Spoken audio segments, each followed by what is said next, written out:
নমস্কার। সত্যমঙ্গল চ্যানেলের সকল দর্শক এবং শ্রোতা বন্ধুদের জানাই আন্তরিক শ্রদ্ধা ও ভালোবাসা।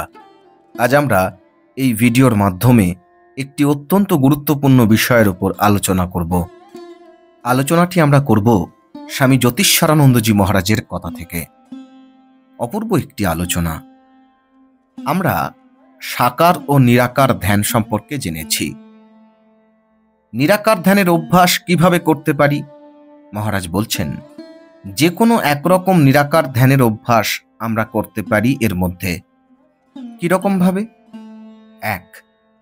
সাধক কল্পনা করে সে যেন মাছ হয়ে অখণ্ড ও চির অখণ্ডনীয় সৎ চিত আনন্দ সাগরে সাঁতার দিচ্ছে, কোথাও কোনো বাধা তাকে পেতে হচ্ছে না। 2. সাধক কল্পনা করে সে যেন পাখি হয়ে অনন্ত আকাশে উড়ে বেড়াচ্ছে, কোথাও কোনো বাধা তাকে পেতে হচ্ছে না। 3. সাধক যেন জলে পূর্ণ নিমজ্জিত একটি পাত্র, যার ভেতরে ও বাইরে জল। 4. সাধক কল্পনা করে সে যেন এক আত্মসচেতন আলোকবিন্দু, এক অবিভাজ্য আলোক সাগরে নিমজ্জিত হয়ে আছে। তুমি আলোকবিন্দুর সঙ্গে নিজেকে একাত্ম বোধ করো, পরে অনুভব করতে থাকো যে তোমার আলোক বিন্দুটি এক অনন্ত আলোক মণ্ডলের অংশ। শেষে তোমার আলোক বিন্দুকে স্ফীত করো বা অসীম আলোকে নিমগ্ন করো বা তাকে যত্রতত্র সরে যেতে দাও। কিন্তু সর্বত্রই আলোক ছাড়া অন্য কিছুই পড়ে থাকে না। এ এক বিস্ময়কর ধ্যান বিধি। জ্যোতির্বিজ্ঞানের সম্বন্ধে সামান্য বিদ্যা থাকলেই আমরা অসীম ব্যাপ্তির ভাবটি ধরতে পারি। আমরা অনন্তের চিন্তা করতে পারি না, কিন্তু অসীম ব্যাপ্তির কথা চিন্তা করতে পারি এবং ধীরে ধীরে তাকে বৃহৎ থেকে বৃহত্তর ভাবে চিন্তা করতে পারি। আকাশের বিস্তারের কথা এবং নক্ষত্র সমূহের ও ছায়াপথগুলির কল্পনাতীত আয়তনের কথা ভাবো। বৃহদারণ্যক উপনিষদে বলা হয়েছে, গ্রহ নক্ষত্রের সংহতিতেই অনন্তের বাস। একই অনন্ত তাদের ভেতরে ও বাহিরে রয়েছে, আবার রয়েছে মানব সত্তার অন্তরেও।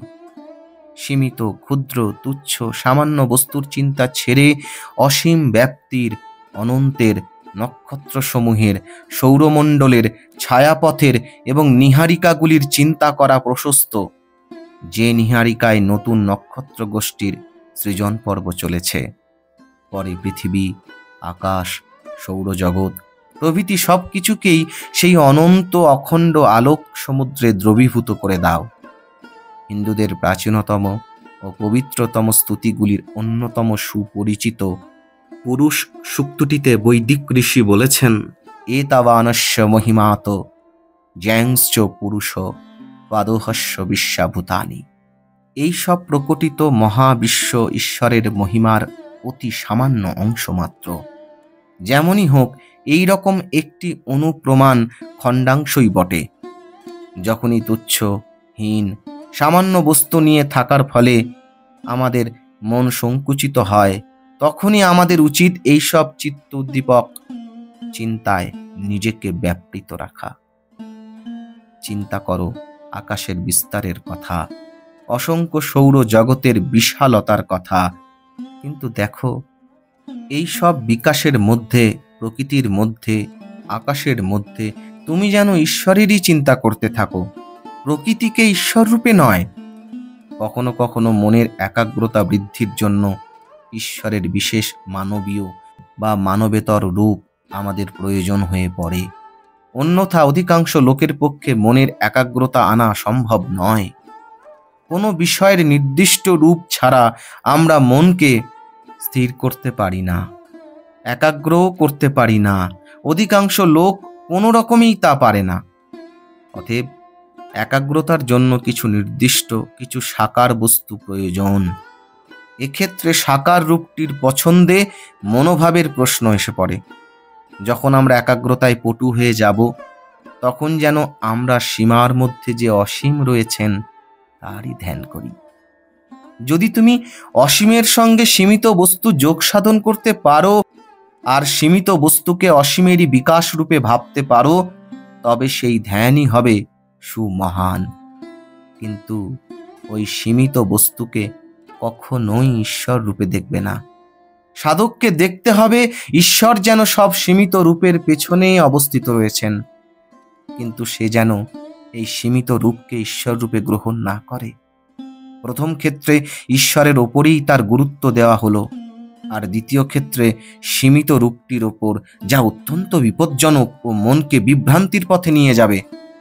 যখন আমরা অসীমের বিকাশ রূপে সীমিত বস্তুর ওপর ধ্যান করি, তখন তীব্রতা ও ব্যাপকতা দুই পেয়ে থাকি।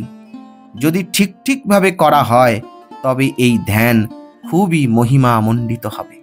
এইসব ধ্যানের মধ্যে আমরা যে এক একটি জীবাত্মা, এই গুরুত্বপূর্ণ ব্যাপারটি যেন আমরা না ভুলি। আমরা সীমিত সাকার রূপেরই ধ্যান করি বা নিরাকারেরই ধ্যান করি, আমাদের নিজেদের এক একটি জীবাত্মা ভাবা উচিত। আর আমাদের সব সময় মনে রাখা উচিত যে ঈশ্বর জীবাত্মা অপেক্ষা আরো বেশি সত্য ও আরো বিশাল। যেমন শঙ্করাচার্য বলেছেন, হে প্রভু, তরঙ্গই সমুদ্রে লীন হয়ে যায়, সমুদ্র কখনো তরঙ্গে লীন হয় না। ঠিক তেমনি যখন সমস্ত ভেদ দ্বৈত বুদ্ধি দূরীভূত হয়, তখন আমি তোমাতে হারিয়ে যাই, তুমি আমাতে হারাও না। কি অপূর্ব, কি অসাধারণ ব্যাখ্যা করেছেন স্বামী জ্যোতিষ্বরানন্দজি মহারাজ। আজকের আলোচনা এইটুকুই। আশা করছি আজকের এই আলোচনা আপনাদের খুব ভালো লেগেছে। আর সত্যিই যদি ভালো লেগে থাকে, তাহলে প্রতিদিনের মতো ভিডিওটিতে একটি লাইক, শেয়ার, কমেন্ট ও চ্যানেলে যারা নতুন এসেছেন তারা চ্যানেলটিকে সাবস্ক্রাইব করে সত্যমঙ্গল চ্যানেলের পাশে থাকবেন। ধন্যবাদ।